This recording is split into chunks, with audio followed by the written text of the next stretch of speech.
Steak on headset.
It is afternoon, isn't it?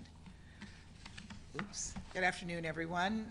And I just want to give a brief statement, if you don't mind. It's been nearly 4 months since Hamas's horrific terrorist attack on October 7th, an attack that set so much heartbreak and so much devastation in motion. But let me be clear, hopelessness is not an option here. And so the United States has continued to work toward a goal that all of us should aspire to, a sustainable resolution of this conflict. so that Israelis and Palestinians can live side by side and enjoy equal measures of security, dignity, and freedom. To set us down the path toward that future, we've been working tirelessly with Qatar, Egypt, and other regional partners on a strong, compelling proposal. Our engagement is the best opportunity to reunite all hostages with their families. Hostages the Security Council has in previous resolutions urged Hamas and other groups to release. And it would enable a prolonged humanitarian pause, longer than the one we saw in November, allowing for more life-saving food, water, fuel, medicines to get into the hands of Palestinian civilians who desperately need it. If accepted and implemented, this proposal would move all parties one step closer to creating the conditions for a sustainable cessation of hostilities. The Council has the obligation to ensure that any action we take in the coming days increases pressure on Hamas to accept the proposal. We believe that the draft resolution put forward by Algeria does not achieve this end. On the contrary, this draft resolution could put sensitive negotiations in jeopardy, derailing the exhaustive, ongoing diplomatic efforts to secure the release of hostages and secure an extended pause that Palestinian civilians and aid workers so desperately need. One thing this Council can and must do is get behind the 2 humanitarian resolutions we've already adopted. That means focusing our efforts to support Special Coordinator Cog, who just this week outlined steps the UN intends to take to accelerate and expand the delivery of aid at scale. Her success, and we've been clear on this, her success is the UN's success in Gaza. We cannot afford to undermine her efforts or the sensitive negotiations taking place as we speak. Of course, for these efforts to work, the United Nations must be situated to expand the provision of aid. We know UNRWA plays a critical role in providing that assistance, which is why there must be a swift, comprehensive investigation by the UN and an independent external review by a non-UN body of UNRWA, including the serious allegations that it has employees who participated in the October 7th attack and other related issues. That is how we restore donor confidence, and it's how we ensure that nothing like this happens again. And we appreciate the Secretary General's commitment to that end. Finally, while I'm here, I also want to note new steps announced by President Biden to address the disturbing rise of settler violence in the West Bank. President Biden has long spoken out against extremist violence in the West Bank, and the executive order signed yesterday is a means of addressing these actions, including acts or threats of violence against civilians, intimidation of civilians, causing them to leave their homes, destruction or seizure of property, and acts of terrorism, all of which undermine security, peace, and stability for Israelis and Palestinians alike. Ultimately, now is the time to allow space for the sensitive hostage negotiations to proceed, to get behind Special Coordinator Cog's proposal, and to hold accountable those perpetrating violence that undermines safety and stability, because that is now how we begin to build toward a more peaceful future. Thank you, and I'll take. Nabil, did you have a question? Yes, please. So, Ambassador, how soon you are now to reach an agreement on this proposal? And regarding the draft resolution, do you mean here that it's not the time to discuss a draft at all, or you think there should be a certain language in this draft to be accepted by you? Look, I can't give you a time frame on negotiations. Negotiations take time, but we're giving it that time. We're giving it the effort on the ground. The Qataris have spoken about this recently as well, and they are moving forward, and they're committed to seeing us bring this to a conclusion so that we can see hostages brought home and humanitarian assistance brought in at scale. What we're saying about the resolution is it's not timely. We have 2 resolutions right now that we're working to implement that deals with the humanitarian situation. It calls for a cessation of hostilities. They have given, the last resolution gave the Special Coordinator COG a mandate to move forward on addressing some of these issues. So we don't see that this resolution adds anything to what we already have, but we worry that the resolution will hurt what we're doing on the ground right now. I think we have time for one more, James.